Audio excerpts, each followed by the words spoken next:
back to my channel, long time no see. And for today's video, I'm going to do a first impression for these brushes. And it's called the multi-purpose makeup brush. I bought this at 168 for 1,200 pesos. And it has 10 brushes inside. Ano pa ba? Disclaimer. This is my first time doing a kind of makeup tutorial. And sorry kung medyo magulo. Improve ko na lang for next videos. And hindi rin ako professional sa pag-apply ng makeup. Own technique ko lang, kaya no hate, just love.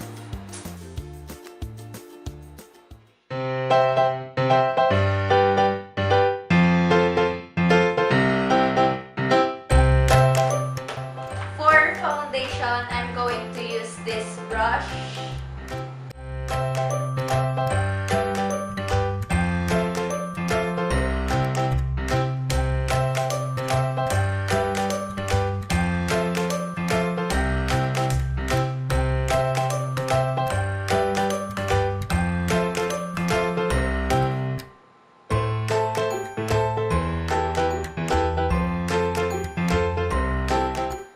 Lambot sa face.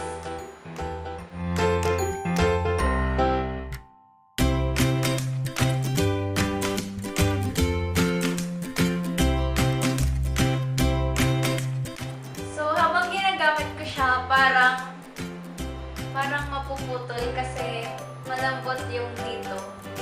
Pero, okay naman siya. Smooth siya i-apply. Yun lang yung pangit kasi parang mapuputol yung brush.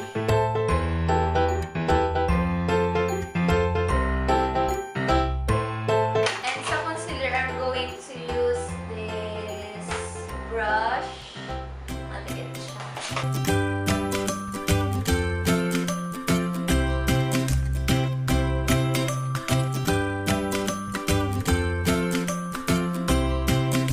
For setting my foundation, gagamitin ko itong brush, yung malaki.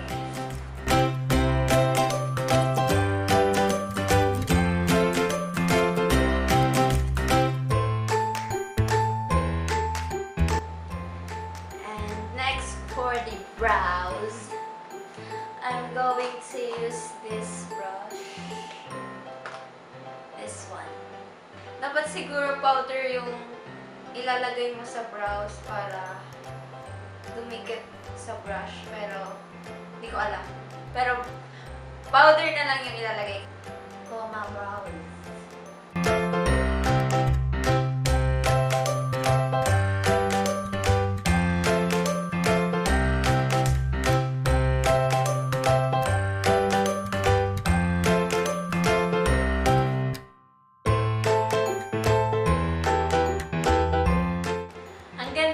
Brush for brows kasi ang mild lang niya pag nilalagay, kaya like this one.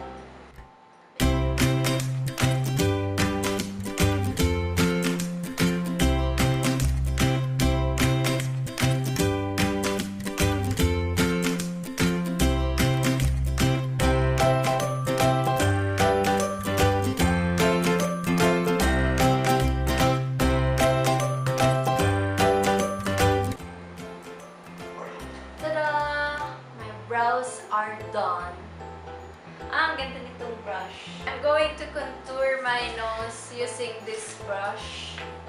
Pang-apat siya sa maliliit.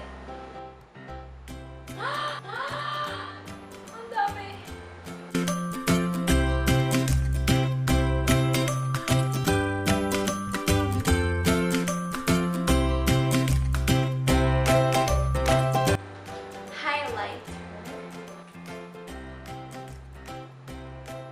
I'm going to use this brush. Or ito na lang ulit sa concealer para maliit lang.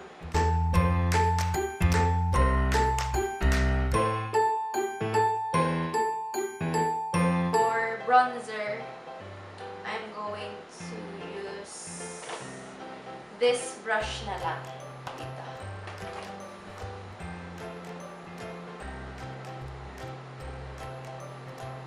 ko alam kung tama yung ginagawa ko. So, okay lang yan. Try lang.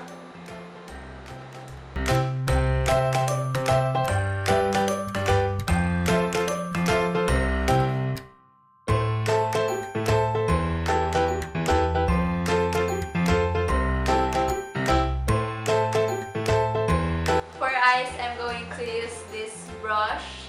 Parang pang ano ng ngipin. Ito yung gagamitin ko.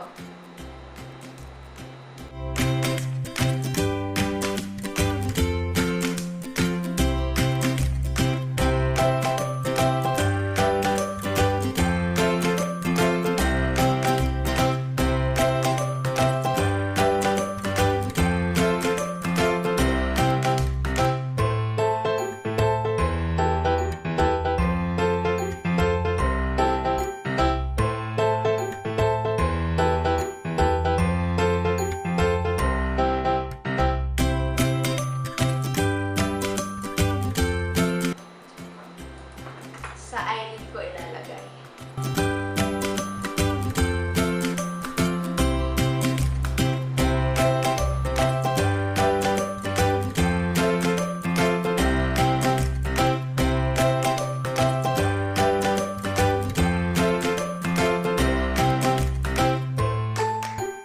Next, blush naman. So, ito naman yung gagamitin ko for blush. Tap.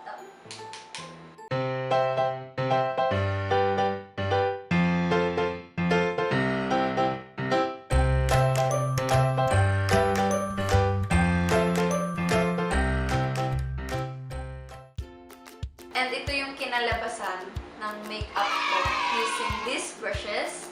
And overall, okay naman.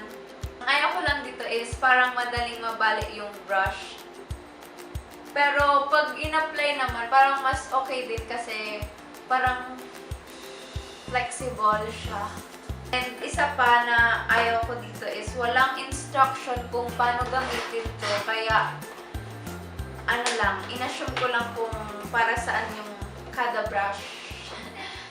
Give this video a thumbs up if you liked it. Comment, subscribe, and that's it for today. Hope you guys enjoyed this video.